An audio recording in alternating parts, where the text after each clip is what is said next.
ማኛ ሀገር ነች። ለማኝ ደጅጠኝ በየንበት አይደለም እንዴ ማለምንበት ቋንቋ አለ። ኢትዮጵያ ደሃና ለማኝ ሀገር ነው። ፔሬድ ኢትዮጵያ ለማኝ ሀገር ነች። ለማኝ ደጅጠኝ በየንበት አይደለም እንዴ ማለምንበት ቋንቋ አለ። ኢትዮጵያ to grow. The economic scholar and Igal when I first got to meet him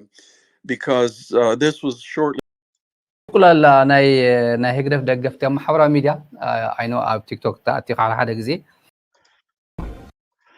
سلام تخطاتلتنا الشانل كما يكنيكم كما تكونوا سناي كتكونوا ناي وتر من يوتيو مباركم توترو باستفلالي ارستات كم زمصكم لو مدما نقرنا افريكا بفلوي دما نيرترا زتنكف ارستات بوغن ኢትዮጵያ بوغن ሶማሊያ ኣብቲ ዞባ ቀርና አፍሪካ ዝካየድ ዘሎ ኩነታት باستفلالي መንገዲ ክንሪና ብዙሕ ምዕባለታት ኣሎ ብፍላይ بوغن ኢትዮጵያ ዝግበር ዘሎ ኣብ ዝቅንያት ዝድማ ብፍሉይ ብተጋሩን ምስኦም ተሰሊፎም ዘሎ ኤርትራውያን ዝግበር ዘለውን ኣብ ድሕሪት ክፋል ክንሪና ስለዚ እንታይ ዝካየድ ዘሎ ኤርትራ ፕሬዝደንት ናይ ሶማሊያ ናይ ኤርትራ ከይዱ ንድሕሪት ንዓዱ ተመሊስሎ እንታይ ምዕባለታት ኣጋጢሙሉ ኣብ መንጎ ጉዳይ ናይ ኢትዮጵያ ከናበይ ገጹ ክኸይድ ይኽእል እናረጉ ድዮም ዝኸዱ ዘሎ ናበርትዑ ድዮም ዝኸዱ ዘሎ ብኩሉ መንገዲ ክንሪና መወዳእታ ናይ ኤርትራ ጉዳይ ድማ ኣብ ከመይ ኩነታት ግብረ መልሲ ናይ ሶማላውያን ብዝተፈላለየ ኣብ ሶሻል ሚድያ ብዛዕባ ኤርትራ እንታይ ይብልሉ ሶማሊላንድ እንታይ ይብልሉ ኢትዮጵያ እንታይ ይብልሉ ብዛዕባ ትርክብ بخال منقدي اب ناي قبسي ناي كالوت حيلة هذا ما بتي بوتا انت عينة ربح كل ومخل كنرينا لا يقبروا سبورت يقبروا اغلى غيركم طريقهم دما مهارة حسو كتروحوا بيهم نابلكو مجمريا لنكني ابي بزوصو كنتات كنجمر اسكي اذا فيديونا لنكني كنت نحجك نشير قبروا والو بسيدامنيا سيلمن አይቻላቅም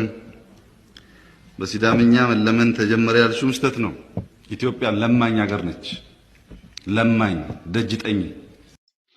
حق خالها هابي كمل ساينا زي سلامتايكم مخبل كم زخاله كاب حق زرحا قزرباونا يكون انتزارب زلو اسكي مجمريا بزناي زي زربا زي انا بتحسب كاش كتب لا تخليها جن ولا حنت استوسخاي بلان حق زربا يزرب زلو صحتك اثيوبيا حق خوت خلوه نسمع كلنا مالتي. The country of Ethiopia has wanted access to a seaport. Its prime minister is now risking war to try to get one. Ethiopia is here in the Horn of Africa, a region riddled with civil war, armed disputes in the Red Sea, and even pirates. It's one of the most conflict-scarred parts of the world, and a new dispute is brewing over a stretch of land here by Berbera Port near the mouth of the Red Sea. It's in Somaliland, a territory...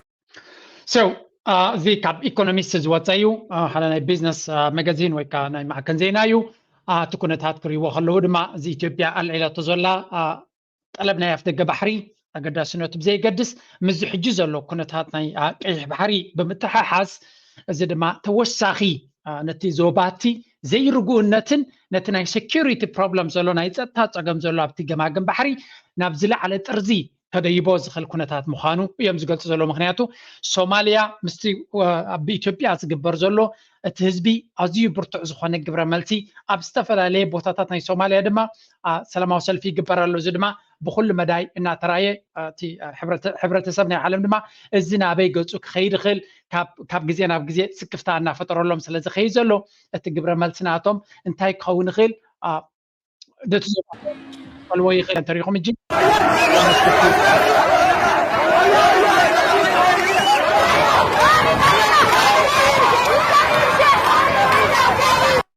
So كم تستري ولا لهم برتع زخانة ولا كم تزدلي organize كم تزدلي organize زخانة قبل ما تستديرانا تهزبجن بستفل عليه من قدي نزي شيرنا قبرو تعاومهم يقول صهم زلوا تما كلام من قصنا سوماليا دما ترير سقم توسيدو كالس نتي منقسي تعطي فترة له ولا تمنقسي عمتاتنا رأي كزلقن كهد من يفتن انتلو ببرتع من قدي كعوم نتي كن إثيوبيا دما بكل مداي كعوم يمزلي وزلو بدأ كأقرانه حتى إنه بدأ كأقرانه بور ماله نوبي من بور ماله لك قادم والله العظيم وأنا أفدق كنقطة وريال مليار وريال ولا كسجنا وريال يا وحبل لك السجن إنك ما تبغى كسقين وكتلنا وصورت ديار مني So من البعض سمعت سمعون تلهم كرداكم يخليكن أنا الفيديو قمت أخلقه أب تويتر ويا بإكس تستعرف في description سلزنا برو برتو تقاوم يكبر كم زلو نتكون تات نمجلاس مخانو ጎን ከምዚ ኢሉ ከሎ ወላ ብሶማሌላንድ እውን እቲ በቲ ፕሬዚደንት ናቶም ዝተገበረ ደገፍ ከም ዘይብሉ በዚ Somaliland minister quits over port deal with Ethiopia. Somaliland minister quits over port deal with Ethiopia. The defense minister of the self-declared Republic of Somaliland has resigned in protest.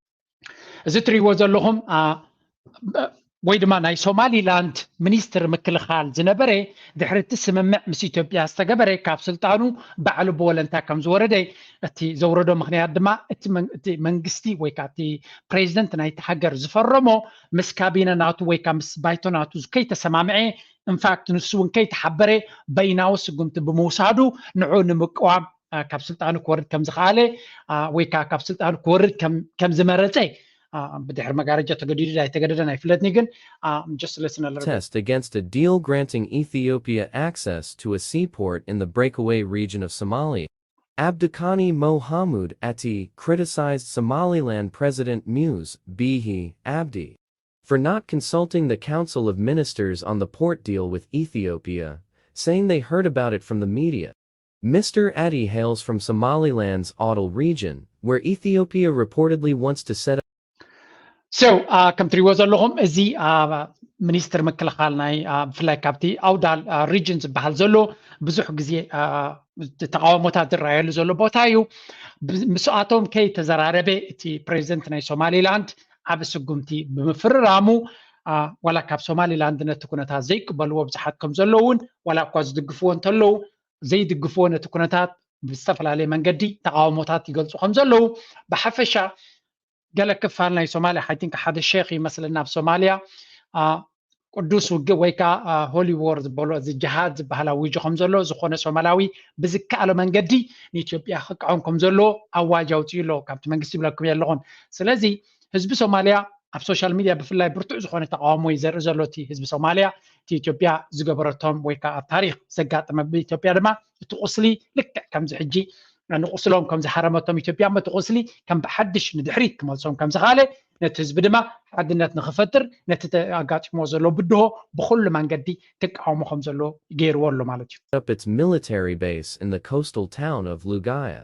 The Memorandum of Understanding reportedly gives landlocked Ethiopia access to the Red Sea, in exchange for it recognizing Somaliland as an independent state. Somalia has termed the deal an act of aggression and recalled its ambassador to Addis Ababa. There are reports that Ethiopia's ambassador to Somalia has also returned to Addis Ababa. So, كم تريود لهم diplomatic problem diplomatia وكنتات كيدا among Ethiopian Somaliland Somalia نزلوا كنتات وترز تحوسوا Somaliland بزح جزء في social media مبال 55 هجرنا أفريقيا غيركم recognize قبرونا بمبال بزح تزرباي قبر لوجن أتي منجستي ناي Somaliland أب كل يكونن كم درجة في زلوا كده وتهدروا من قصاتي قبر كم زلون زجلس حبريتالو مجمري أسكابتنا economist مليسنا نودايا. Independence from Somalia. It has been on a 30-year quest to get international recognition as an independent state.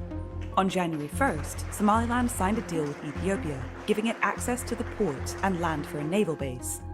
But that comes at a price.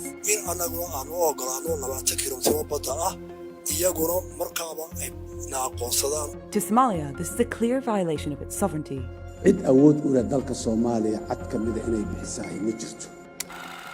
As with many African border disputes, problems here began in the colonial era, when European powers carved up the continent. So, كم نريد لنا التكونات tensions أبزلوا وكونات كهون كله بزحات دبلوماسيات ويكا وقعويان منقستات وكلتناتهم ناي واشنطن ديو ناي European Union ديو ناي African Union ديو كمو ناي Arab League كالوت مرحتنا هجرات وننتخونو China وندقيمة كالايكزي وندقيمة نلولاونات ناي سومالن نتي دوبات ناي سومالن everything كم زخبرون نعوز تحز مع كله صبوا كم زي كونن قبول كم زي كونن قريص أمالو إذا كم زي الخلوجن بترين إثيوبيا زخونن كونتات أي تراين علو يقداس نا أمريكا دبلوماسيات أب منقص زي اللو نا كدم أمباسادر زنبرنا أبنت أب تويتر سبيسز أتيوس تزاربوا سمعوا زياتهم دما حدا ده يكونس بزحات وجنات اللو نمنقص إثيوبيا زت تباب عوزلو نسوماليلاند ون ተቀባልነት ክትረክብ ኣለዋ ብምባል ዝዛረቡ ዘሎ እስከ ነስማ የብዚ recognition in general? Well, in general, I have to say that the United States has been very reluctant to get into that issue because, you know, the United States, you look around the world, it has what I would call a hierarchy of interests. And frankly, you know, up till now, the issue of Somaliland has been very, very much, it has not even been what we So ሓንቲ ሕቶት ሓቲቱ ዝትሪእዎ ደሎም ቲቦር ናጌ ዝበሃል ናይ ቀደም ኣምባሳደር ናይ ኣሜሪካ ኣብ ኢትዮጵያ ዝነበረ ፍሉይ ፍቅሪ ናይ ኢትዮጵያ ከም ዘለዎ ዝገልጽ እዩ ኣብ ደገ ባሕሪ ንክትረክብ ድማ ነነዊሕ ካምፔይን ዝገብረላ ዝነበረ እዚ ኩነታት ካብ ዝለዓል ጀሚሩ ድማ ብዙሕ ዝኾነ ሓጎሱ ብምግላጽ ሶማልያ ከምዚ ነዚ እንተዘይተጊፋ መቕፃዕቲ ክወርዳ ኣለዎ እቲ ኣሜሪካ ትሕግዛ ክትጋትፎ ኣለዋ ገለ እናበለ ሓውሲ ምናይ ምፍርራሕ ቃላት ክጥቀም ዝጀመረ ብዙሓት ኤርትራውያን ድማ ብብርቱዕ ዝነቐፍዎን ተሪር ዝኾነ ኣብ ትዊተር እውን ብዙሕ ቻለንጅ ዝገብርዎ ዘለዉ እዩ ባይ ዘ ወይ ኣብ ትዊተር ወይ ኣብ ኤክስ ተኸይድኩም ፈለዎ ግበሩሉ ፕሊዝ ኣነ እውን ብዓቕመይ ዝካለኒ ፖስት ገብሪ ይፍትን ኣለኹ ሶ ብሓፈሻ እዚ ዝብሎ ዘሎ እሱ ኣሜሪካ ኣብ ቀርኒ ኣፍሪካ ብፍላይ ኣብዚ እዋን እዚ ድማ ኣገዳስነት ከም ዘይብላ ወይ ከዓ ተገዳስነት ናታ ብኢዳ ኣዙር እምበር ቀጥታዊ ረብሓ ወይ ከዓ ብቐጥታ ክትሳተፍ ግዜን ኣቓልቦን ከም ዘይብላ እዩ ዝገልጽ ዘሎ ካብ ነዊሕ እዋን ንጉዳይ ናይ ሶማሌላንድ ብቓልቦ ክትሪኦ ኣይትደልን እያ ስለምንታይ ኩሉ እቲ ዘድልያ ኣብቲ ዞባ ትረክብ ስለ ዘላ ንሶማሌላንድ ከም ሃገር ክትቅበላ ኣይትደልን እያ ኣብ ጎኑ ጎኑ ድማ ነታ ከም ሃገር ተቐባልነት ዘይምርካባ ድማ ክጥቀምሉ ስለ ዝደልዮም ምናልባት ክንቅበለኩም ኢና እናበሉ ኣብቲ ቦታታት ሶማልያን ታብያቶም ፕላን ቢ ክትኮኖም ስለ ትኽእል እዚ ኩሉ ፖለቲካዊ ጌም ክፃወቱ ስለ ዝደልዩ ኣምባሳደር ከሎ ንሱ ንባዕሉ ነቲ ሕቶ ናይ ሶማሌላንድ ክቕበሎ ከም ዘይደሊ ዝነበረን ሕጂ ንረብሓ ናይ ኢትዮጵያ ኮይኑ ምስ መፀ እዩ ምስ ሶማሌላንድ ኮይኑ ክተቐበልዋ ብላብላ ዝብል ዘሎ ምናልባት ኣብቲ ፕሮፌሰር መሓመድ ምስ ኤልያስ ኣማረ ዝገበርዎ ኢንተርቪው እውን ዝክርዎ ተኮይንኩም ሶማሌላንድ ብዙሓት ወፃእተኛታት ሎቢይስትስ ከም ዘለዋ ንዓታቶም ገንዘብ ከፊላ ድማ ካምፔይን ዝገብሩላ ናይ ቀደም ዲፕሎማሰኛታት ናይ ኣሜሪካ ዝነበሩ ብኩሉ መዳይ ንሪኦም ኣለና ሓደ ካብኦም ክኸውን ከም ዝኽእል እውን ካብ ዘረቡ ክትግንዘብ ትኽእል call on the back burner of the stove, but it's been off the stove because there are just so many other issues that push it out of the way. I mean, even around the Horn of Africa, you know, there was a terrible conflict in Tigray. Ethiopia still has some very, very major problems. You have now the civil war in Sudan. You have the ongoing conflict in Somalia. And that was one of the big frustrations of then President Igal when I first got to meet him, because this was shortly after September 11th, 2001. And President Igal said that he was ready to have cooperation, security cooperation with the United States. And I said, Mr. President, Somaliland doesn't have any security problems, so we really don't have cause to have a security relationship. So, ብሓፈሻ እንታይ ዝብል ዘሎ እቲ ናይ ቀርኒ ኣፍሪካ ኩነታት ብኩሉ መዳይ ተሪናዮ ካብቲ ንሱ ዝዛረቦ ዘሎ ብዝለዓለ ደረጃ ጉዳይ ናይ ሱዳን ካብ መዓልቲ ናብ መዓልቲ ምናልባት እዚ ናይ ሶማልያ ዝለዓለ ኮይኑ ስለ ዘሎ እምበር ኩነታት ናይ ሱዳን ብፍላይ ኣብ ከባቢ ዳርፎር ዝካየድ ዘሎ ግህሰት ናይ ሰብኣዊ መሰላት እቲ RSF ዝበሃል ምስ ናይ ኣቢ ኣብ ኣዲስ ኣበባ ዝመላለስ ዘሎ ብዩኤኢ ፋንድ ዝኾነ ዝፍፅሞ ዘሎ ግፍዕታት ብዙሕ ኣዛራቢ ኩነታት ይኸውን ኣሎ ብዙሕ ህልቂት ይፍፀም ከም ዘሎን ኣብ ልዕሊ እቶም ጸለምቲ ኣፍሪቃውያን ዝግበር ዘሎ ግፍዒ ፍሉይ ዝበለ እዩ እሱ እዚ ከምዚ ኢሉ እናሃለዎ ከሎ እቲ ኩነታት ናይ ሱዳን ኣብ ከመይ ደረጃ ወሪዱ ኣሎ ጉዳይ ናይ ኢትዮጵያ ድማ ምናልባት ምዕራባዊ ዓለም ክሽፍኖ ስለ ዝፍትን ዘሎ ንሱ እኳ ከዛረበ ፀኒሑ ዲቕ ዝበለ ሽግር ኣብ ክልል ኣምሓራ ኣሎ ብዙሕ ፅንፅታታት እውን ኣሎ ኣዲስ ኣበባ እውን ከምዚ ክግበርቲ ይፍተን ኣሎ ከምኡ ክግበር ይኽእል እዩ ዕልዋዶ ገለዶ ዝብል ዘረባታት እውን ኣብ ሶሻል ሚድያ ይዘውር ኣሎ ሓቅነቱ ምሉእ ዝተረጋገፀ ኣይኮነን ግን ብሓፈሻ ኩነታት ናይ ኢትዮጵያ ከምዚ ኢሉ ዕግርግር ኣብ ዘለውሉ ምናልባት ፅንሕ ኢልና ብስፍሕ ዝበለ ክኢላ ክዛረበና ክፍትን እዩ ብዛዕባ እውን እቲ ኩነታት ናይ ኢትዮጵያ ናበይ ገፁ ክኸይድ ከም ዝኽእል እቲ ናይ ኦሮሞ OLA ዝበሃል ወይ ከዓ ኦሮሞ ሊበሬሽን ፍሮንት ወይ ኣርሚ ዝበሃል ድማ እቲ ኦኔግ ዝብልዎ ንሱ እውን ነዚ ስምምዕ ኣብ ፈፂምዎ ዘሎ ምስ ህዝቢ ሶማል ዘበኣሰና ስለ ዝኾነ ኣይንቕበሎን ኢና ብምባል ኣብ ሽምግልና ምስ መንግስቲ ናይ ኣቢ ኣብ ታንዛንያ ሽምግልና ዝግበር ዝነበረ ዝፈሸለ እቶም ተቃዋምቲ ሕጂ እውን ነዚ ናይ ኣቢ ኩነታት ከም ዘይቅበልዎ ይነግሩ ኣለዉ ናይ ትግራይ ጉዳይ ናይ ገለመለ ኩሉ ኣብ ግምት ብምእታው ኢትዮጵያ ትኸዶ ዘላ መንገዲ ሓደገኛ ስለ ዘሎ ናይ ሶማሊላንድ ከም ሃገር ክቕበልዋ ከም ዘይደልዩን ዋላ እኳ ሶማሊላንድ ን30 ዓመት ርግኣት ዘለዋ እንትኾነት ዝኾነ ይኹን ፖለቲካዊ ፀገም ይኹን ናይ ስግኣት ዘለዎም ቦታ ከም ሶማልያ ዕግርግር ዘለዎም እንኳን እንተዘይኮኑ ርግእ ዝበለ ሃገር ተኾኑ ከም ሃገር ንክቕበልዎም ናይ ሴኪሪቲ ዲል ምስኦም ክገብሩ ኣሜሪካ ድልውነት ከም ዘይብሎምን ሓደ ካብቲ ፀገም ድማ ፀገም ክህልወካ ኣለዎ ንሕና ምሳኻ ናይ ሴኪሪቲ ፀገም ክህልወካ ክንገብር ተኾይና እናበለ ብኣፍ ይዛረብ ኣሎ ማለት እዩ ስለዚ ብሰንጊ ከምቲ ዝድለ ተቐባልነት ክትረክብ ከም ዘይከኣለ ቀደም ኣብ ከምዚ ሕጂ ዝቃፀለሉ ዘሎ ኩነታት ድማ ንሶማሊላንድ ንክቕበልዋ ስጉምቲ ክወስዱ ከም ዘይክእሉ ድማ ኣንጻር ኩሎም ሓይልታት ድማ ከቢድ ከም ዝኸውን እዩ ዘተንባሃሎም ዘሎ with Somaliland, and he was so frustrated. He said, "You mean if I had a terrorism problem, and if terrorists were running around Somaliland, then the United States would have a security relationship with me?" And I said, "Yes." So in some respects, Somaliland has been its own enemy in making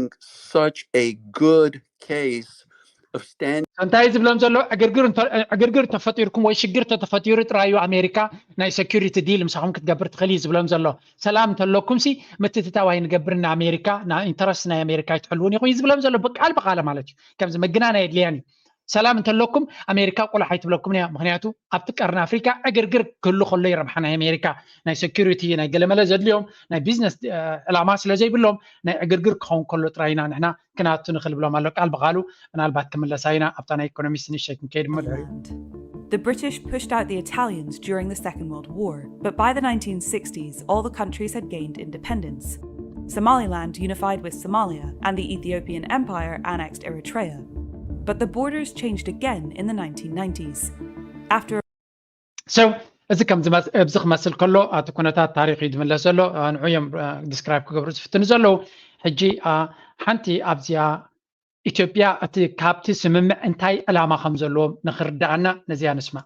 region's economic activity to grow. The economic scholar also mentioned experience of other countries in owning lands and ports from other nations through lease agreement, including the US on the Panama Canal. He added looking into this precedence is very vital. When you lease something, you pay for it. In what form it could be negotiated, but that means you have the economic right to use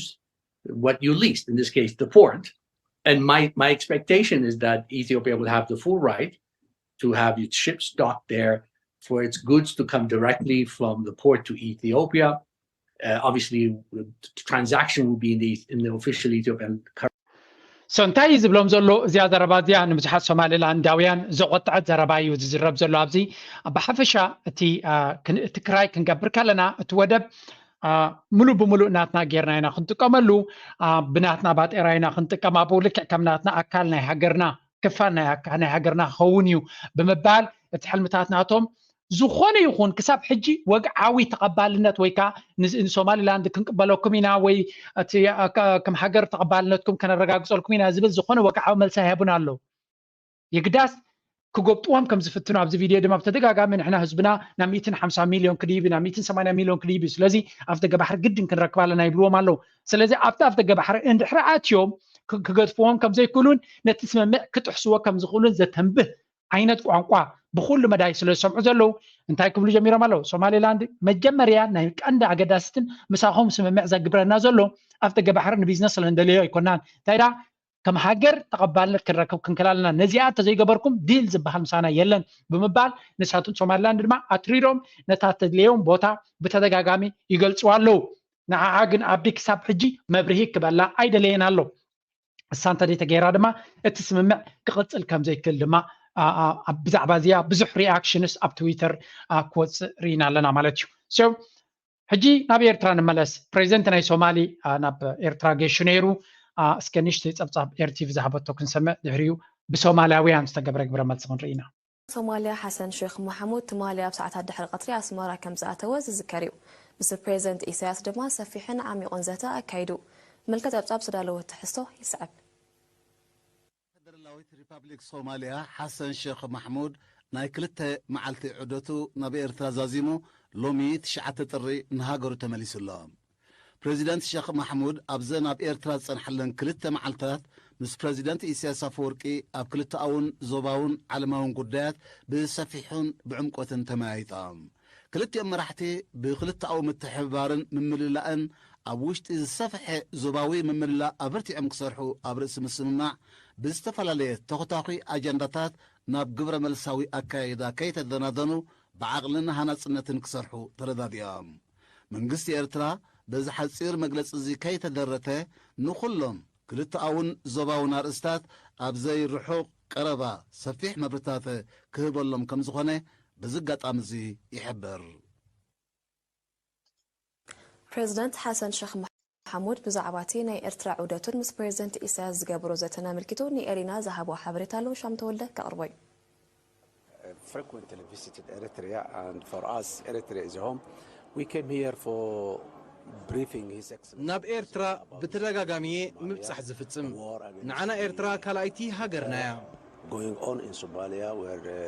Eritrea is supporting heavily and then I also come to brief his excellency about the recent dynamics of the region እዚ ዑደት እዚ ኣካል ናይቲ ኣብ መንጎ ክልቲአን ኣሓት ሃገራት ዝግበር ንቡር ናይ ምምኻርን ሓበሬታ ናይ ምልውዋጥን ርክባት እዩ ዞባና ኣዝዩ ተሃዋሲ ብምዃኑ ብዛዕባ ኣብ ዞባና ማዕቢሉ ዘሎ ሓድሽ ዳይናሚካዊ ለውጢ ከምኡውን ሶማሊያ ኣብቲ ጉዳይ ዘለዋ መርገፂ ንፕሬዚደንት ኢሳያስ መብርሂ ሂበዮም well Eritrea has always been with Somalia and we are very much grateful for that ኤርትራ ወትሩ ኣብ ጎኒ ሶማሊያ ብምዃን እትገብሮ ደገፍ ምስጋናና ወሰን የብሉን አንጻር ሽበራ ብንካይዶ ቃልሲ እውን ደገፍ ኤርትራ ዝምስገን እዩ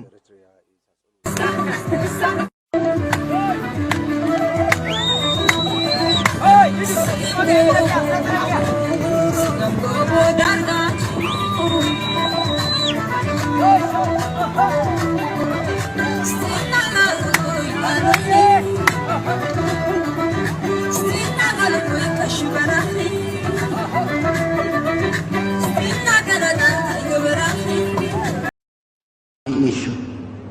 The reconstitution of Somalia is not an option. Somaliland is there, Puntland is there, Mogadishu is there, Banatherland is there, Jubaland is there. We would like to see Somalia reconstitute after 20 years of disintegration. So ከም ዝረኣኹሞ ካብ ኤርትራ ዝመፅእ ዘሎ ስእልታት ብፍላይ ካብ ቀይሕ ባሕሪ ዝመፅእ ዘሎ ካብ ባፅዕ ዝመፅእ ዘሎ ስእልታት ኣዝዩ ደስ ዘብል እዩ ነቲ ከም ሰማዕኩሞ ርክብ ናይ ኤርትራ ናይ ሶማልያን ናይ ክልተ መዓልቲ ፈፂሙ ንሃገሩ ተመሊሱ ኣሎ ብዛዕባ እቲ ዝተባሃልዎ ድማ ኤርትራ ኣቐዲመ እውን ነጊረኩም ነይረ ኤርትራ ኣብ ብስምዒት ዝተመርኮሰ ግብረ መልሲ ንኸይግበር ኩሉ እቲ ዝግበር ህድእ ኢልካ ክግበር ከም ዘለዎ ዘንፍት ኤርትራውን መግለፂ ናታ ቀሲላ ከተውፅእ ምዃና እቲ ፕሮቮኬሽን ወይ ከዓ ስምዒትካ ከላዓል ዝኽእል ስጉምቲ ወይ ድማ እቲ ኣጀንዳ ንውሽጣዊ ጉዳይ ናይ ኢትዮጵያ ኣቢ እንታይ እዩ ዝደሊ ዘሎ ብተደጋጋሚ ኣብዚ ቻነል ገሊፀልኩም ኣለኹ ኣቢ ከመይ ገይሩ ነቲ ህዝቢ ራሊ ወይ ከዓ ኣብ ጎኑ ገይሩሲ ናይ ደገ ፀላኢ ናብኡ ጥራይ ከም ዝጠምት እዩ ክገብሮ ዝደሊ ዘሎ ኢሳያስ ድማ ፅቡቅ ገይሩ ፈሊጥዎ ኣሎ that's why እዚ ኩሉ ዝገብሮ ዘሎ ስጉምቲ ኣብ ስምዒት ክናውት የብልና እንታ ሃገር በዓላ ክትኮስ ስለትኽእል ዝዓይነቱ ካልኩሌሽን ክንምንታይ ፈኸራ ይገብሩ ኣለዉ ዕድል ከይንህቦም ኣንጻርና ነቲ ህዝቢ ሞቢላይዝ ንክገብሮ ወይ ነቲ ህዝቢ ኣብ ጎኑ ንክኸውን ንኣብነት ቀይሕ ባሕሪ ክንወስድና ምስ በልዎ ሓሰውቲ ንሕና ከምኡ ይኮናን ከነርእየኩም ኢና እንደ ዝበሃል ነይሩ ካብ ኤርትራ ወይለክ እምበዓር ከምዚ ከዓ ባሕርናትና ዝነበረ ተባሂሉ እቲ ህዝቢ ኩሉ ነገሩ ገዲፉ ኣብ ጎና ኣቢ ምኾነ ኤርትራ ሃስቀት ምስ ኣበለት ግን ወይለክ እንታይ ዝገበሩ ህዝቢ እዮም ትማሊ ምሳና ደው ኢሎም ዝነበሩ ትባሊ ኣብ ትግራይ መፅኦም ሓግዙና ምስ በልናዮም ዝሓገዙና እንገለመለንሲ ሎምስ እዚ ዶ ኮይኑ ፋይዳ ንሶም ሓንቲ ከይበሉ ከለዉ ክብል ጀሚሩ እቲ ህዝቢ ስለዚ ኣቢ ስለምንታይ ዕላማ ኣቢ መበላሸውን ንፀይቅስ ዝብገስ ዘሎ ሰብ ምዃኑ ክፍለጥ ጀሚሩ ብዓለም ደረጃ እውን ከምኡ ልክዕ ንሶማልያ ድማ ከምኡ ዓይነት ምኽሪኦም ሂቦሞም ክንምንታይ ይዕንድር ኣሎ እዚ ኩነታት እዚ ናብ ዓለም ለኸ ጠለብኩም ኣቕሪብኩም ኣለኹም ግብረ መልሲ ናይ ዓለም ለኻዊ ኣሎ ስለዚ ኣብ ስምዒት ከያተኻ ህድእ ኢልካ ክትገብሮ ትኽእል ቀንዲ ድማ ዘይተገልፀ እንታይ እዮም ሎመ ዘለዉ ወታደራዊ ዓቕሚ ናይ ሶማልያ ክህነፅ ከም ዘለዎ ሶማልያ ወታደራዊ ዓቕምናታ ኣብ ምህናፅ ኤርትራ ዓብዪ ኣበርክቶ ክትገብር ከም ትኽእል እዛ ስእሊ እዚኣ ራእይዋ ብተደጋጋሚ ሶማላውያን ሸር ገብርዋ ኣለዉ ኣብ 1980ታት ዝነበረ ግዜ መለስ ዜናውን ፕራይም ሚኒስተር ነበር መለስ ዜናውን ፕሬዚደንት ኢሳያስ አፈወርቅን ኣብ ሶማልያ ከለዉ ዝተወስደ ስእሊ ኣብ ጴጥሮስ ሰሎሞን እዩ ብድሕሪ ዘሎ ካልኦት ተጋደልቲ ድማ ትፈልጥዎም ኣብ ታሕቲ ፀሓፉ ዘይንፈልጦም ሰባት ስለ ዘለና ብገጾም ስለዚ እንታይ ኢሎም ይፅሒፎም ኣለዉ ብጣዕሚ ዘገርም ብዝተፈላለየ መንገዲ ኤርትራ ክሳብ ክንደይ ቃላት ሕሉ ኣብ ዝኾነ ይኹን ምስ ሶማልያ ጥራይ ዘይኮነስ ምስ ካልኦት ሓይልታት እውን እንተኾነት ቃላት ሕሉ ንኣብነት እዚኣ ኣሕላም ትበሃል بزح غزيا تصحف بزح followers لو على تويتر a man who honors sovereignty and despises invaders ኤርትራ كل غزي لولاውነት ናይ ሃገር ንዝግህዝ ከም ዝቃወም ኢሳያስ ድማ ንፕሬዚደንት ኢሳያስ ድማ ክብሪ ናይ ልኡላውነት ዝፈልጥ ንኻልኦት ልኡላውነት ንዝግህሱ ድማ ዝጸልእ ሰብ I have never witnessed Eritrea behaving like our troubled neighbor ኤርትራ ኣብ ታሪኻ ክሳብ ሕጂ ናይ ዝኾነት ይኹን ሃገር ልኡላውነት ክትግህስ ወይ ንኻልኦት ክትጎብጥ ርየን ሰሚዐን የለኹን we stand united against our problematic neighbor ስለዚ ሓበራዊ ኣቕዋም ወይ ከዓ ሓበራዊ رديتن حبراوي سممعن ستاند I don't know እንታይ ክንብሎ ንኽእል መርገፂ ክንብሎ ንኽእል ሓበራዊ መርገፂ ኣንጻር እዚኣ ፈጣሪ ችግር ኩሉ ግዜ ናይ ካልኦት መሬት ክትጎብጥ ትደሊ ንኻልኦት ሃገራት ክትጎብጥ ትደሊ ካብ ካልኦት ብሓይሊ ክትወስድ ትደሊ ካብ ኤርትራ ብተደጋጋሚ ካብ ሶማልያ እውን ብተደጋጋሚ ካብ ካልኦት ጎረባብቱ ናይ ምግባጥ ኤክስፓንሽን ሕልሚ ዘለዎ ሃገር ኣንጻር እዚኣ ሓበራዊ መርገፂ ክህልወና ኣለዎ ብምባል ተሪፍ ዝኾነ መግለፂ ጽሒፋ ማለት እዩ ብዙሕ ኮሜንት ድማ ተጻሒፋ ኣብ ሓፂር ግዜ ጥራይሲ ብዙሕ ተጻሒፍሉ ነይሩ ካልኦት እውን this man unlike ተደጋጋሚ ንመለስ ዜናውን ንህወሓትን ንኽልቲኦም ሓጊዝናዮም እኳ እንተነበርና ካብትናታ ማለት እዩ ኩሉ እቲ ዝገበርናሉ ሓለፋ ግብረ መልሲ ብፅቡቕ ነገር ንልኡላውነትና ዝመለሰልና እዩ እናበሉ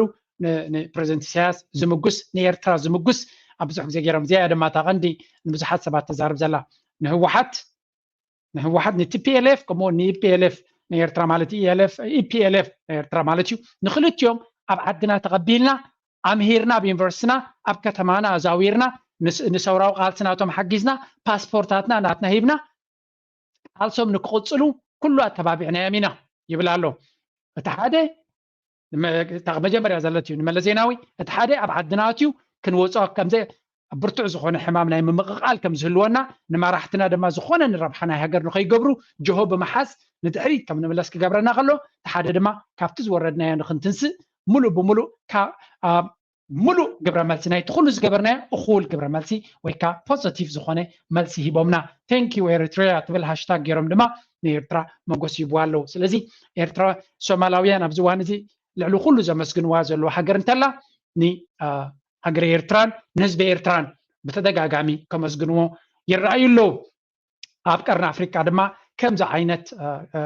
ትማሊ ግን ሶማሊያ ክዒዶምና ወይ ኣንጻርና ሕማቕ ገይሮም ርያ ይፈልጥን እንዴ ኢትዮጵያ ግን ከምዚኦም ዝብሉና ነይሮም ኢሊት ኣብ ኣዲስ ኣበባ ዘለዎ መራሕዮም ኣብ ጀሚርካ ከም ኤርትራ ፅቡቕ ዝገበርልና የለን ንሰራዊትና ኣብሊዑና ስትዩን ከዲኑን ኣፅዋርን ሂቡ ዘበገሰ እዚ ውዕለት እዚ ንዘለዓለም ኣይርስዑን እየ ዝብል ዝነበረ ኣብ ግምጥል ኢሉ ሎሚ ኣንጻር ኤርትራ ዘሎን ዘየለን ዝገብር ዘሎ ሶማላውያን ግን ከምኡ ዓይነት ኣተሓሳስባ ዘለዎም ኣይመስለንን ብሓፈሻ ግን ኤርትራ መጀመርያ ኣይኮነን ከምዚ ዓይነት ግብረ መልሲ ክትረክብ ፕሬዚደንት ኢሳያስ እውን ኣቐድም ኣቢሉ ክዛረቦ ዝፀንሐ እዩ ካልእ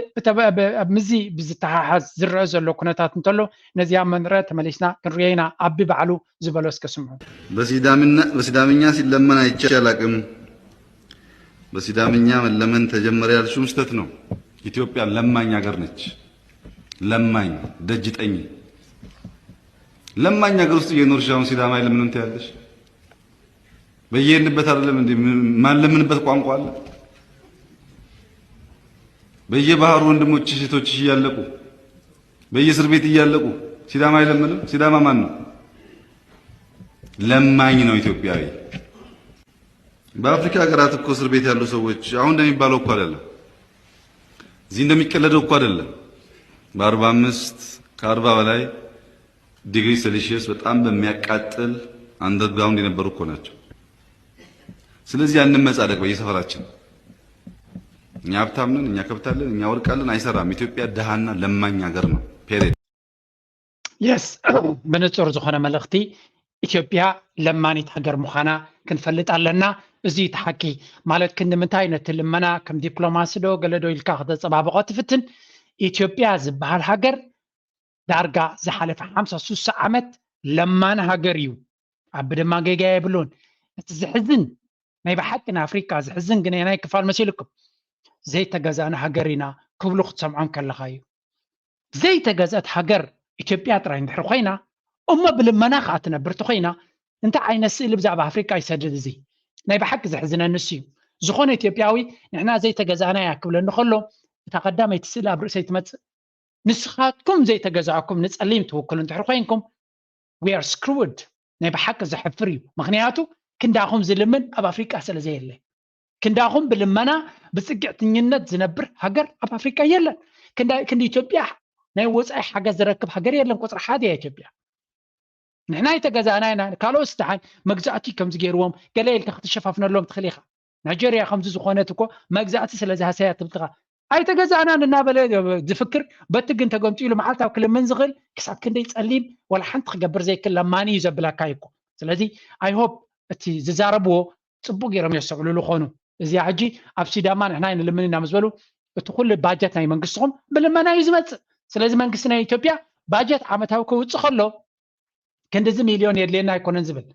كندزي بليون علني بلمنا زو سخ كفالنا باجت الله باجت هار سبورت زبالا لو منقص إثيوبيا سلازي عمتها باجتنا يتمنقصي قبل منا زو تمركوسه كفالا الله زيد ماترياليتي إثيوبيا لو مجنا يكونن كل زك علسنا 3 عامنا يرترا بلمنا يو أنصار يترا زك على سنير زيد ما جنرال صحاب تدقاقم أبزمس يلكم نيره بتدقاقامي قبل منا استمركوسه يو نسومالي أب 7 شوعة كسعروا خلو أديس أبابا قريبون يرون سوماليا بسراويتهم لمنا ناي كوبا سراويت ناي راشا سراويت متيوم أب إثيوبيا مسؤوم سلستواقيهم نتناي سوماليا سعرهم نتوى قادين زبال حزوم مزالو سلازي بلمنا تراي اتي لما مينو من أخاقي بمز قبروا 7 شوعة نابير ترامس كداقل بزي فرتبت اتي أب سوماليا زرخبوه أب يرتراخ دقموية محاسيبهم أي قاطع منجن إيرتران تعينت هجر بخاناجن تبوق يرم يمزفلتو فخرات سلدسكرم إتابع ديسابا زلو اللي دما كابتي رياليتي زرحاقة سلزخوني نزي كنصبار غيتريوني لمثالي አንቺ ጥሩ አባት ነው ያለሽ ምግብ አትቸገሪም ግን አሁን አሜሪካ ኤምባሲ ብትሄጂ ቪዛ አታገኝም የለማኝ ሀገር ዜጋ ስለሆንሽ አንዳንዶች እግር ኳስ የመጫወት ጸጋ አላቸው እኔ ደግሞ በተፈጥሮ የመለመን ጸጋ አለኝ ልመና በጣም የሚሳካልኝ ሰው ነኝ እድሜም በሙሉ ማለት ነው ለምኜ ብዙ አላጣ እዚያና ያብዘ ረባያ አነ ጊፍት ናተይና ምልማኒው ስለዚህ ለሚነድ ማይሰልጠን ይሉ ኢንፋክት ሐቅዲ ሐሶት ተም ተፈልጡ አነ ጽሩዋ አብ ዩኤኢ ምስከደ ዝብሉዋ ዘረባላ ካብገለ ሰሚያያ መጀመሪያ ፕራይም ሚኒስተር ተመሪጹ ናብ ኢማራት ምስከደ ምስቲ ንጉስ አውዘሎ ምስተራኸበ አጋጣሚ ምስዲዩ ተራኺቡ ምስነት ንጉስ አዲዩ ምስራኸባስ በይና አትዩ ረኺቡሲ كم ود خراي نبجاخيل لمينوا كسابلو من التنقوس كم حوخار ريو نابلت حلفان خقبرلو أنا تنقوسنا يو أيز قبرنو سيو بقمت على دما كل جزء ماي براذر نابلت زاربو كابكم مستبقى من زاربالو تيوريو حكنتو أتم تفلتوا يا من البات كابين لا تفلتوا سمات كتلو تقوليهم زي يمثل تكونتاتنا تجن أب سومالي لاند كيوت أنا خلنا نابتنا قداينا تجارو حياتنا حنت بزلا نسمع ياسك ታቸውን ማንቀሳቀሳቸው ተነገረም ሶማሌላንድና ኢትዮጵያ ሰራዊታቸውን ማንቀሳቀሳቸው ተነገረም ኢትዮጵያና ሶማሌላንድ በአፍሪካ ቀንድ ውጥረትን የቀሰቀሰውን የባህር በር መግባቢያ ስምምነት ከተፈራረሙ በኋላ የሚስተዋሉ ለውጦችና ክስተቶች እንደቀጠሉ ናቸው በአንድ ወቅት ፕሬዚደንት ሐሰን ሼክ የሀገራችን አለመረጋጋት አንዷ ምክንያት ሲሉ ገልጸዋት የነበረችው ኤርትራና ፕሬዚዳንቷን ደጅ እየጠኑ ነው ከኢትዮጵያ ብሔራዊ ጥቅሞች በተጻራሪ በመቆም የምትታ እዚ ዘረባ እዚ ኣብ ትዊተር ብዙሕ ግዜ ዝወፅእ ሓበሬታ እዩ ነይሩ መንግስቲ ናይ ሶማሌላንድ ሰራዊቱ ከንቀሳቀስ ኣብ ገለገለ ነቲ ተገይሩ ዘሎ ውሳኔ ተቃውሞ ክገብሩ ይኽእሉ እዮም ንዝበሎም ዞባታት ወይ ካብ ቦታታት ሰራዊት ናቱ ከም ዘንቀሳቀሰ ምናልባት ናይ ሶማልያ እውን ዝኾነ ነገር ክገብር ከይክል ወታደራዊ ምንቅስቃሳት ይገብሩ ከም ዘለው ዝገልፅ ሓበሬታ ኣብ ትዊተር ብዙሕ ግዜ ይዘውር ነይሩ ሓደ ካብኡ ድማ እዚ ስለዚ እቲ ኩነታት ሶማልያን ኢትዮጵያን ኣብ ውግእ ኣትዋዶ ኣያትዋን ዝብል ኣርእስቲ እውን ብተደጋጋሚ ኣዛራብና ኮነ ይመጽ ኣሎ እዛ ስእሊ እዚኣ እንተሪኢኹማ እንታይ ተሪኢኩም ኣላ ኣብዚ ዞባ እዚ ብሙሉእ ተተለኪሙ ከም ዘሎ ኣብዚኣ እውን ሓንቲ ኣገዳሲ ስእሊ እዚ ጉዳይ ናይ ሶማልያ ተጀሚሩ ዘሎ ንክንደይ ሃገራት ዝፀሉ ምዃኑ ረአዩ ኣብዚኣ ኤርትራ ጥራያ ብቐጥታ ኢዳ ክትሳተፍ ግዴታ ዘይብላ እምበር ሶማልያ ዩኤኢ ብኔው ትሪእዎ ኣለኹም ኣብቲ ሶማሌላንድ ኢድ ኣለዋ ኣብ ኢትዮጵያ ኢድ ኣለዋ ሱዳን ኣብዚ ኩነታት እዚ ኢድ ኣለዋ ምክንያቱ ግብፂ ብድሕሪ ስለ ዘላ ግብፂ ድማ ኣብቲ ስምምዕ ምስ ኢትዮጵያን ሶማልን ኢትዮጵያ ሱዳን ኢትዮጵያ ግብፂ ሱዳን ኢትዮጵያ ኣብቲ ፈለግ ናይ ኣባይ ዝግበር ዘሎ ወይ ከዓ ናይ ኒል ቦታ ዲጋ ዝስራሕ ዘሎ ሰለስተ ሃገራት ንነዊሕ ዓመታት ኣብ ሽምግልና ነይረን ካብዚ ሽምግልና እዚ ግብፂ ጠቕላላ ወፂኡ ኣለኹ ኢላ ኣላ እንታይ ማለት እዩ ወፂኡ ኣለኹ ማለት እንታይ ስጉምቲ ኣሚና እያ እንታይ ክትገብር ስለ ዝደለየት ዝብል ሕቶታት ንኢትዮጵያውያን ወጥሪ ይፈጢሩሎም ዘሎ እዚ ወጥሪ ናቶም ድማ ፕሬዚደንት ናይ ሶማልያ ናብ ኤርትራ ከይዱ ምስ ግብፂ ድማ ርክቦም ዝለዓለ ደረጃ ኣብ ዘለወሉ ግዜ ግብፂ ድማ ነዚ ብኮ ተጠቂማ ኣብ ሶማልያ መፅያ ወታደራዊ ስጉምቲ ንምውሳድ ድዩ ካልእ ዓይነት ንክትገብር ሙሉእ ባህጊ ክህልዋ ከም ዝኽእል ይፈልጡ እዮም ብካልእ መንገዲ ድማ በቲ ሱዳን ወገን እውን ኩሉ ዘድሊ ምድላዋት ይገብሩ ከም ዘለዉ እዩ ዝንገር ሱዳን ዘይኮኑስ ግብፂ ንኢትዮጵያ ኣብዚ ኣትያቶ ዘላ ኩነታት ሕንፍሽፍሽ ክትወፅእ ከም ዘይደልይዋ ዘለዉ ስለዚ እንታይ ኤርትራ ጥራያ ዝኾነ መግለፂ ዘይሃበት ዘላ መግለፂ ከይሃበት ግን ውሳኔታት ትገብር ዘላ እቲ እዚ ናይ ሶማልያ እንተዘይመፅእ ነይሩ እቲ ኩነታት ኣብ መንጎ ኤርትራን ኢትዮጵያን ገለ ነገር ክፍፀም ይኽእል እዩ ዝብል ብዙሕ ትንተናታት ነይሩ እዩ ኣብዚ እዋን እዚ ግን እቲ ኩነታት ናይ ኩናት ምናልባት እንተኮይኑ ኣብ መንጎ ኢትዮጵያን ሶማልያን ይከውን ዝኽእል እዩ ዝበሃል ዘሎ ምክንያቱ ህዝቢ ሶማልያ ብዙሕ ግብረ መልሲ ይህብ ከም ዘሎ ነቲ ኩነታት ናይ ኢትዮጵያ ድማ ብተሪር ከም ዝቃወሞ ዘሎን ሶማልያ ድማ ወላ እኳ ድልዱል ወታደራዊ ሓይሊ ምስ ኢትዮጵያ ክገጥም ዝኽእል እንተዘይብላ ካልኦት ሓይልታት ኣለዉ ናይ ኢትዮጵያ ህላወ ዘየድልዮም ኢትዮጵያ ክደክም ዝልይዋ ዘለዉ ስለዚ ነዚ እውን ኣብ ግምት ብምእታው ክንሪኦ ክንፍትን ኢና ሕጂ ሓንቲ ኣብዚኣ ኣገዳሲት ነጥቢ ከሪአኩም ክፍትን እየ which is very very powerful ንብዙሓት ሰባት እውን ተዛርብ ዘላ ኩነታት እያ እዚኣ ክንሪኣ ኢና እስኪ ሓንሳብ ኢትዮጵያ ሱዳን ምስሪ ቁርቁዝ ፀኒሑ ኣሎ ዋላ እውን ኢንፋክት ቅድሚ ዝተወሰነ ሳምንታት ካብ ትስምዕ እውን ከይተሰምዑ ወፂኦም ኣለዉ ሕጂ እዚ ሕጂ ኢትዮጵያ ትኸዶ ዘላ ፖለቲካዊ ምስቲ ዝምድና ናይቲ ዞባ ከመይ ክፅበ ነቲ ምምቃል ናይ ኢትዮጵያ ደስተአን እዩ ንሱዳንን ግብፅን ማለት እዩ ምክንያቱ ሓደ እቲ ኩሉ ግዜ ተፈራርሖም ሓያል ኢትዮጵያ እንድሕር ኮይና እዩ እምበር ኢትዮጵያ ክተፈራርሖም ኣይትኽእልን እያ ሓደ እዚ እዩ ካልኣይ እቲ ሓፅቢ ይፍራሕ እዩ ፀኒሑ ምክንያቱ ናብ ኣብኡ ጌርካ ነቲ ማይ ናብ ሱዳንን ናብ ግብፅን ዝውሕዝ ንዑ ከይተጉድለሎምን ገባሪ ሓዳጊ ከይትኸውንሶም ዘይውስንሉ ኩነታት ንከይፍጠር እዩ ዝፍራሕ ነይሩ ሶ እዚ እቲ ካልኣይ እዩ ናይ ከምኡ ዓቕሚ ኣይክህልዋን እዩ ማለት እዩ ሳልሳይን ኣገዳስን ከዓ ሰብ ብዙሕ ዘይዛረበሉ እቲ በኒሻንጉል ዝበሃል ክልል ንገዛ ርሱ ብባህሊ ይኹን ከም ሕብረተሰብ ናብ ሱዳን ይቐርብ ካብ ኣምሓራን ካልኦት ህዝብታት ናይ ኢትዮጵያን ስለዚ ኢንፋክት እቲ ምንቅስቃስ ዘሎ ኣብኡ ነቲ በኒሻንጉል ከባቢ ነፃ ምውፃእ እዩ ግን ምናልባት እውን ናይ ሱዳን ናይ ምሕዋስ እውን ድሌት እውን ክህሉ ይኽእል እዩ ኣብኡ እዚ ሓደ ብዙሓት ኢትዮጵያውያን ምናልባት ዘይፈልጦ ብዛዕባ ምስፍሕፋሕ ክዛረቡ ከለዉ ነቲ ውሽጢ ህዝቢ ዘሎ ኣብ ውሽጢ ብሄራት ናይ ኢትዮጵያ ዘሎ ስምዒት ብዙሕ ኣብ ግምት ዘእትዉ ኣይመስሉን እዮም እምበር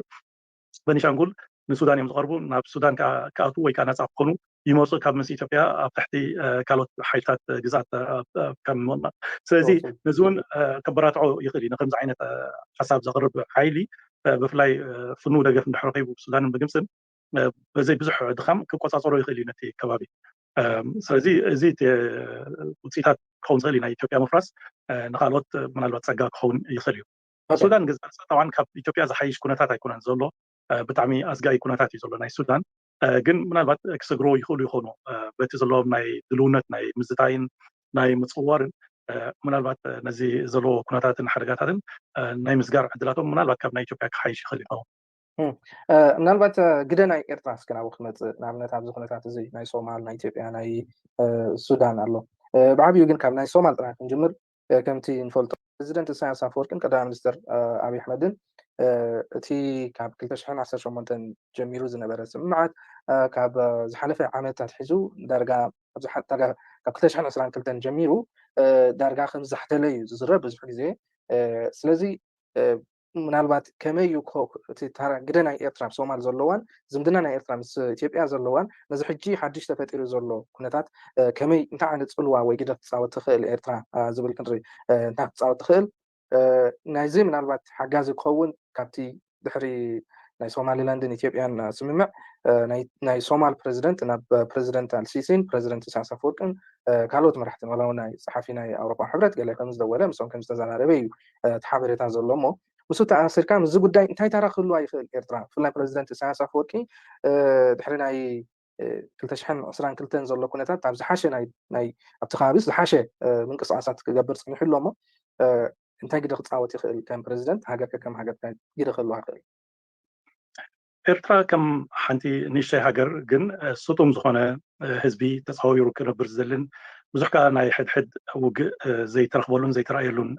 ሃገር እያ ስለዚ ፅቡቅ ፀጋታት ኣለዋ ከም ሃገር ኮይና ፀላው ተራ ክትፃወት ኣብቲ ከባቢ ግን ናይ ዕድል ኮይኑ ዓብዪ ሓደጋ ዘንፀላልዎ ብኤርትራ እንታይ እዩ እቲ ዘለዋ ምሕደራ እሱ እቲ ሓደጋ ናይ ኤርትራ ተዛዕበየ ሓደጋ ማለት እዩ ካልኦት ናይቲ ከባቢ እውን ጥሙሕ ዘለዎም ንኣብነት ሃገረ ትግራይ ክኾኑ ድዮም ሃገር ኩሉ ኢትዮጵያዊ ተንክልላት በለን ሕብረተሰብ ከም ህዝቢ እውን ኣብ ላዕሊ ህዝቢ ትግራይ ክዘምት ዓብዪ ፀገም ንክፈጥር እጃም ዘውፅአ ዘዋፅአ ቲፒኤልኤፍ እዩ ዝብለዎ ስለዚ መንቀል ናይዚ ኩናት ቲፒኤልኤፍ ኣብቲ 27 ዓመት ዝተኸተሎ ስርዓት እውን ናይ ባዕሉ እጃም ነይርዎ እዩ ስለዚ ዕዳ ቲፒኤልኤፍ ህዝቢ ትግራይ ዝኸፍል ዘሎ ዝብለሎ ኣብ ዘለካ ምልከታታ እዩ ይስማዕ ብትናይ መወዳእታ ይስማዕ ህዝቢ ትግራይ ዝኸፍሎ ዘሎ ዕዳ ቲፒኤልኤፍ ኣብ ኢትዮጵያ ዝፈጠሮ ሓጢያት ናይቲ ሓጢያት ትሩፋት ኢና ንከፍል ዘለና ከም ቅድሚ ታንፅርቲ ዘረባ ዝበዝሐ ተጋሩ ዝሰማምዑላ ህዝቢ ትግራይ ዝኸፍሎ ዘሎ ዋጋ እቲ ፅሊ ብኩሉ ወገን ኣብ ህዝቢ ትግራይ ዝወሩ ዘሎ ካብቶም ኩሎም ዓሌታት ናይ ኣምሓራ ወይ እውን እዚ ኩሉ ግፍዒ ኣብ ዓዲ ህዝቢ ትግራይ ክወርድ ከሎ ጌጋ ንዑ ገለ ግበሩ ዝብል ህዝቢ ነበረን ስለምንታይ እቲ ህወሓት ዘርኦ ዝነበረ እከይ ሕማቕ ተግባር ኣብ ልዕሊ እቲ ህዝቢ ክወርድ ተራዩ ማለት እዩ እቲ ሓቂ ድማ እዩ ነዚ ግን ሸፈጥ እናዘዋወርካ እቲ ትዕቢት ናቶም ሕጂ እውን እንተኾነ ኣብ ዲቕ ዝበለ ሽግር ወሪዶም ላብ ዘለው እቲ ትዕቢት ኣብ ልዕሊ ኤርትራውያን ዝወርድ ዝግበር ዘሎ ኣየቋረፀን ኣሎ ክንርኢና ድማ መን ይኹም ዝገብር ዘሎ እዚ ዝነበሩ ተደጋጋምቲ ኩነታት ካብ ምንታይ መንቀሊኦም ኣብ ኢትዮጵያ ዘለና ረኣያ ዝነቀል ነገር ይውልን ካሊእ ኣጀንዳ ንጎሮ ንሱ ትግራይ ዓርሳን ተኸኢላ ዶ ይሕይሽ ወይስ ካብ ኢትዮጵያ ቀፂላ ይሕይሽ ዝብል ካሊእ ኣጀንዳ ክተወልዕል ዘለኹ ባይዘ ዓርሱ ዝካለ ዓብዪ ኣጀንዳ ክወፆ ዝኽእል እዩ ኣነ ንስሕና ናብኡ ከኣተ ኣይደለን ብስር ግን ናብ ኩናት ንኣቱ ዘለናስ ምስ ኢትዮጵያ ስለ ዘለና ኢና ዝብል ግን ወይ ንወድቕ ዘለና ናብ ኩናት ንኣቱ ዘለና ወይ ንወድቕ ዘለና ወይ ኢኮኖሚያዊ ምዕባለ ዘይነምፅእ ዘለና ምስ ኢትዮጵያ እቲ ዝተዋሃብክዎ ሙያስ ኣብ ግብሪ ከውዕል ኣለኒ ኢለ ፊልምታት ከዓ ሰራሕ ኣለኹ ማለት እዩ ስለዚ ተመዚልኩም ደቂ ራይ ደሓና ይተሃወቁ መንኩሉ ግዜ ኣለዎ እንድዩ እቲ ፊልሚ ብዛዕባ ኤርትራዊ ጉዳይ ፀገሙ እታ ቡምባ ማይ ዘይብላ ቡምባ ብኸመይ ትምረቕ ትብል ኣርእስቲ ፊልሚ ሒዞም መፅእ ኣለኹ ማይ ዘይብላ ቡምባስ ብኸመይ ትመረቕ ትብል ማለት እዩ ስለዚ እዚኣ ሒዘ እንዳመፃ ኮይኑ ቀረባ ሰው እቲ ትዕቢት ብተደጋጋሚ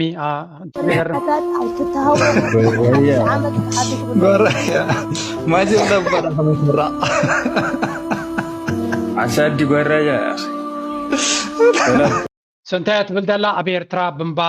ما يلن زيلة هاجر شجر رخيبو دخلنات هالو ولايات هاللاجز زلا تزجرم دما أبزوان زي حزبه ما بكمل كنا تقولي مالو قارئ أقدم النتأمير هنا شيء أمل وتأمل مريت أبينا كان دل أخلص عندك أبينا معري فعشوا عتي تحشل سو تزبي أب كمية درجة وديقو خلو تعبيتنا توم جنستيل أبي إرتراي زلو مغنياتو فلو يسألي إرتراويان تسألونا يوم يلون كاي زاربو كاي حفرو تسألو زلو حبرة سماني تسألو زلو we can see that جن كابي ما تيزي تقراوي إرتراو تقراوي أنا okay أو misunderstand كده sorry no citizenship ناتي زيجنت ناتي إرتراي مننت ناتي كا أنا تقراوي أنا كل كاي خل مالي perfect شباب مرسي مولو مرسي أو كلهم تقرنيا قانقوي تقراوي إرتراو تقراوي أنا okay أو misunderstand كده sorry no citizenship ناتي زيجنت ناتي إرتراي مننت ناتي كا أنا تقراوي زعجي دكتور يوم so just the perspective هناكم أتي كلولاونا من الناس بهالدما exactly لازم ودزينيو identity crisis بهاليو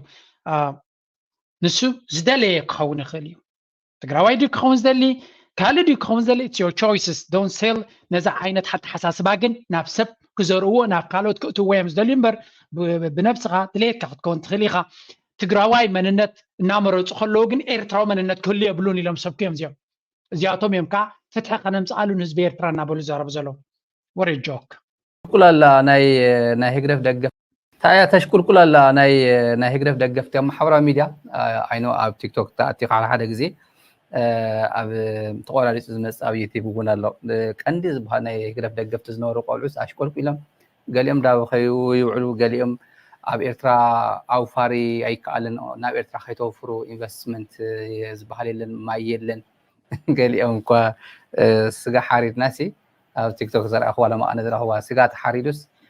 فريج زي الالكتريك زيلس باشنيتو چانيو غزا ያው ቋንጣ ይግበረው ሀገር ሰብ ግን ናውል አበስመራ ዘሎና ኤሌክትሪክ ጸገም ኣብ ኤርትራ ልችን ተዘየላ ወይ ኤሌክትሪክ ተዘየለ ማይን ተዘየለ ሰብ ግን ስቲል የነብራሎ ይለምንካ የለን ኦኬ አታ ሓንቲ ዝገርመን እዚዮ ማለት እዩ ህዝቦም ብጥሜት እናተገረፈ ከሎ እቲ ብድዕናቶም ግን ስቲል ኣብ ልዕሊ ኤርትራውያን ላጽ ንኽገብሩ ይመርጹ ኣለዉ እቲ ላጽ ዘግብሮም ዘሎ ምክንያት ግን ካብ ዜሮ ዝተበገሰ ይኮነን እዚኦም ኤርትራውያንና ባህልቲ ንሳቶም ገጽ ስለ ዝሃብዎም مساتهم وش لخلق سلو زبلو زلوي I think كابز تبقسي مثلا نظام السجيا ويانا الحساب ودعته بيا تختل لمس ويا مبال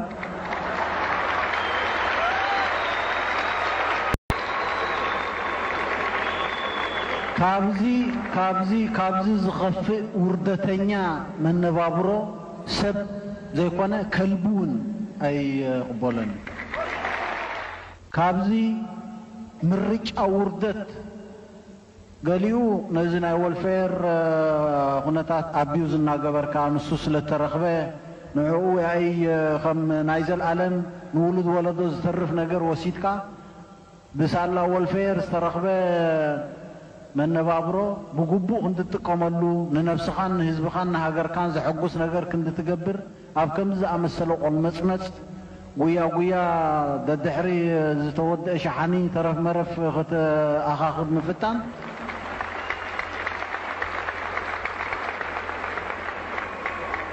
نسب ودسب سب بعلو وردت ايغزينيوم نخمز امسله حاده خبشح وردت زمرص سبكا مس حبرتسب مقصارون ترغم دلو يمسلن ابنن وين غطامتات ناي چاريتي ناي رديت محبرات اللوا على حدا ولق سباتون شمك كافوز دليو مغابر يخغبروم دليو كابز دخف تاريخ انا ايراهم منالبات ابز امز تزاربلون زغبو غداي مثلن ناي ركان ناي قلت يزبلهم انا كلهم تنقوم زربون زاربو تن وانا اساسيتي وانا دغفت زبالو هذه بسيستم كريستايز غور ونت منغسي خونيلن وصيام ونفت محاورا ميديا مولو بمولو تقايرم زمصو دغفتلو بطعم يشكلكلالو زي نجر زي تاي صقم غطيم وزالو دغه ون حزناي مودعتا ما حلالفولو تندرسن يرئنا تزيل منغست تግራይና زي سرقو خنول زي ولع زي تركبو ገንዘብ ተረኪው خنول አይንخئልን تريخنا المنجستنا حتى تزيريخنا سخايخا ليبا سخايخا صغرخا سريخا تكيلكالو سخايخا غزا غزيخالو شتل سيتي دالاس سرح نبركا كوفيلكا خاتو علزلا قامتيخا غزا تخفل لها مرغش كامتيخا بيسبكا انشورانس غاز هامتيخا تخفل لها نا حزب تግራይ ገንዘብ እንዳሰረቀ ይሆንን አረደና በዚህ ኡቶታይ በዚህ ዘመሐድር ህይወታይ ገዛዩን በዚህ ገዚ እዩ ኢልካ አሬናስ نحن قوم نخيد غينا كسا بيرسونال هيوتكا بمنتاي خمت محدر كنفلت ندلينا شاتل سيتي تصرح زنبركا ايربورت حزي كوفيلكا غزا خطول علها من يبكا غنزل تول علها كل تسرح وين نسرح زلنا كل تسرح سرحنا نورو زي خالناس كوفيلكا تخدمكا تقارن باسكا تول زلها من يخسخا جينا خنفتشك كاينا جينا منغستنا اين باسن مس منغستا اين باسن زي بلع ولعتول هزو تግራይ منغستنا زي تقبلتول حساوي امص درسين ناي بانك بادغي خونكا كنتشحن اسرانا رواتن مزاحت نتساعد كم نورو اذا حد الشريعه قبل كان صاحب عامل زلزال حد كل ነገር ተወዲ ተታሓዝ ታቋቆፍ ኤርትራዊ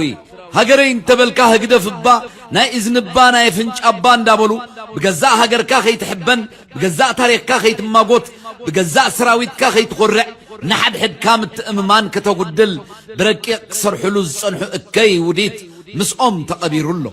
أستوعل من ينجزا وغنو سراويت إيرتراي قبر زبل من ينجزا هزبو زدون قرو هزب زبل من ينجزا عديتاتو قمديس كلا زبل من ينجزا تاريخو ميل زبواني من ينجزا هاقرو بوق حد كتندد تقراي تسعر زبل من ينجزا سراويتو بجينوسايد زخصص بزيكا قلت مالليت بزيكا حتلا مالليت بزيكا زقاق مالليت شربلوا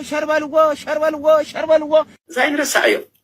نزيقوم حجس تقراي تعوتي لنا خنزارب لهم نزيقوم كم زقبرونا مرحت ويانا قل بخمينا خعوت ندليم ناي ركان ناي قلت يزبلهم أنا كلهم تنقوم So بحفشة سلامنتها يزمتو زلهو هذا كابتي زعمت زيا نابصبغ نجار كنكيد تهزب دما حدنتو اتريرك خيد ناب عبيت نجارات نكحسب بوليتيكا فللي كل وكاخلي كاد رديت كل وكاخلي بزي قدس كن كمي غيرنا نزعمت زياخه نابصبغ نجار كنتقملا نخل غزينا انرجينا كمي غيرنا نصبغ نجار كنتقملو نخل ولا تتقاوم زلها كمي غيركا اورغانايز تخون حزبخا حقواف تخون كمي غيركا ابغال منجد ديكونس ناب عبيت نجارات تتمت دوس نمخانو تتقاوم زبحال كمان ايرترا زي يقنع دحنا يتقاوم نقدفو زبازح كايرتراوي اب ايرتراونت تتامن نيرترا صبغ تحسبلا تقدامي تكتقبرا زلكا مجمريا اتحساسبها بكون مسمر نكخيت كتقبرا كلالكا نبار سرعات يلن اب ايرترا زلو منغست يكون اب كال عالم زلو منغست كليو تهاجر كتكصل تدليا تخين كاغن نسخانتا يستواصو لكا لومدي خاتيخا خسرح كال دما ابزيالا تزرباب زعبا زناي وفري اب ايرترا دچ سلازيله سبكو زوفر ገንዘብ سلامتاي ገንዘብኩም ኣብ ኣሜሪካ ወይ ኣብ ስዊስ ደይ ተዋፍርዎ ምክንያቱ ዕድልና ቢዝነስ ስለዘየለ ኩሉ ክግበር ዝግበኦ ስለዝተገበረ እንዲሁም ንለኹም ቢዝነስ ክትገብር ኣብ ኤውሮጳ ዕድል የለን ምክንያቱ ኩሉ ትክግበር ዝግበኦ ተገይሩ እዩ ኣብ ኤርትራ ግን ብዙሕ ዕድላት ዘይተገበረ ነገራት ስለዘሎ እዩ ድሓርካ እኮ ልቺ ዘይብላ ዓዲ ወይ ከዓ ኤሌክትሪክ ዘይብላ ዓዲ ኢንቨስት ኣይትገብርን ኢኻ ዝብል ሕጊ የለን ኣብ ዓለም ምክንያቱ ኣብ ዘየለ ቦታ ኢኻ ብንእሽተይ ነገር ክትብገስ ትኽእል ኣብ ዘሎ ዳ መን ክዕድል ክባካ ደሊኻ ልችን ኩሉ ነገር ምስተገበረ እኮ ትዕድልና ኢንቨስትመንት የለን እቲ እውን ኮነ ኢንቨስትመንት ዝዕድም ግን ቅኑዕ ዝኾነ ሕጊ ቅኑዕ ዝኾነ ሰራርሓ ከምኡ ድማ ዓዳም ዝኾነ ስርዓትን ሲስተምን ክትተክል ኣለካ እሞ ነቲ ህዝቢ ክትዕድም ኣለካ እቲ ኤሌክትሪክ ድሓር ድማ ከምዚ ኣብ ተደጋጋሚ እውን ንሪኦ ዘለና ናይ ግድን ኣይኮነ ነዳዲ ክህልወካ ብፀዓት ዝጥቀም ኤነርጂ ተጠቂምካ እውን ኢንቨስት ክትገብር ትኽእል ኢኻ ብዙሓት እውን ከም ዝገለፅኩም ለይ ኣብ ኣስመራስ ብዙሕ ናይ ሶላር ኤነርጂ ከም ዘለዎ እውን ሓቢርኩም ንለኹም ብዙሓት እውን ብውሽጢ ፅሒፍኩም ለይ ኮንታክት ሰባት እውን ሂብኩምኒ ክትገብር ተደሊኻ ክሳዕ ክንደይ ከም ዝበፅሕ ዋጋታት እውን ሓቢርኩምኒ ኣጋጣሚ ስድራይ ኣብኡ ስለዘየለው እምበር ብሓፈሻ ግን እንታይ ኢና ክንፈልጥ ደሊና ዘለና ጓል መንገዲ ገዲፍና ናብ ዓበይቲ ነገራት እንተተኮርና ይሕሸና ዓበይቲ ነገራት ክበሃል ከለኻ ናይ $1,000,000 ኢንቨስትመንት ክትገብሩ ኣይኮንኩን ዝብል ዘለኹ ንስኻን ንነብስኻ ከመይ ጌርካ ተዳልዋ ምናልባት ነዚያ ክፋል እዚያ ጥራይ ቆሪፆም ኣብ ካልእ ክጥቀሙላ እዮም ከም ድሌትኩም ተጠቀመሉ ግን ንካልኦት ሃገራት ከማን ክንሕግዝ ኢልኩም ለይትን መዓልቲ ትደኽሙ ኣለኹም ንህዝበይ ዝጠቅም ነገር ብምግባረይ ዘሰክፈኒ ፍጹም የለን ዝደለኹም ቆሪፅኩም ተጠቀሙሉ በቲ ኮይኑ በቲ ግን ሕቡእ ኣጀንዳ ዘለኒ የብለይና ነ ኣብ ኤርትራ ዘሎ ህዝቢ ንክጠቕሞ ኣብ ኤርትራ ዘሎ ህዝቢ ንክረቢሕ የዛረብ ዘለኹ بيناي ملكي حتى ينزخون زي سلازي مغان جن زلنا يكون تات كالو سلوز غني ناب كالو نقفو نايلو ما عرستقنانه بخمس من قد كزاز ما يزدلي I really hope كاب قال من قد قديفنا ناب صبغ نجار كن بقس صبغ نجار نخن جبر دلوات نخن كون أتحساس بانا كل نجارنا دما كاب حسدنا وتيو ولا نشتي ونتخون أو نتاوي نجار نخن جبر نبقس قبلكم يدلي بليز لايك جبرو ريتوهم بهنات من قد قدفو أبالات نايز channel كونوا سبورتناتكم أي تقارصوا نابلكو نايلو معرس سبز خودي أبكالك سبنا الرهب تصبغي من لكم تحهم كونوا تشاو حزني إرتراوي عوت حبني حزني زكت حزني حبني عوت حبني أبرغاني غون أبتتصلام نفس المصاليو زبن السلام عرض زلو دراخ السلام وقنا اللوني قد كلام